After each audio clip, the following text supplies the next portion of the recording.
আওয়ামী লীগ তো 17 বছর কোনো ভোট দেয় নাই, তাদেরকে তো জনগণ লাথি মেরে গণভবন থেকে বিদায় করে ভারতে পাঠিয়ে দিয়েছে। তাহলে তারা কিভাবে এখনো এই সব পারসেপশন ক্রিয়েট করে তারা একটা ভুয়া ন্যারেটিভ তৈরি করার চেষ্টা করে এবং তাদেরকে রেলিভেন্ট করার চেষ্টা করে?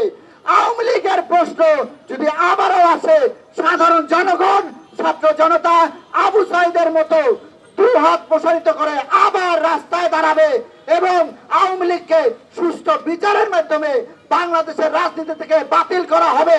কারণ এই আওয়ামী লীগ দুইবার সুযোগ পাওয়ার পরে এই দেশের মানুষের বিপক্ষে তারা শুধু অন্যায় জুলুমি করে গেছেন। আপনি দেখবেন বাংলাদেশে ঘুমের শিকার হয়, ভারতে ঘুমের শিকার ব্যক্তিকে পাওয়া যায়। ভারতীয় আগ্রাসন আর হাসিনা ভারতীয় আগ্রাসনকে টিকে রাখার জন্য বাংলাদেশের আলেম সমাজ থেকে শুরু করে সকল মানুষের প্রতি অন্যায় জুলুম চালিয়ে গেছেন। আমাদের সকলের উচিত এই অন্যায় জুলুম যেন আর কখনো ফেরত না আসে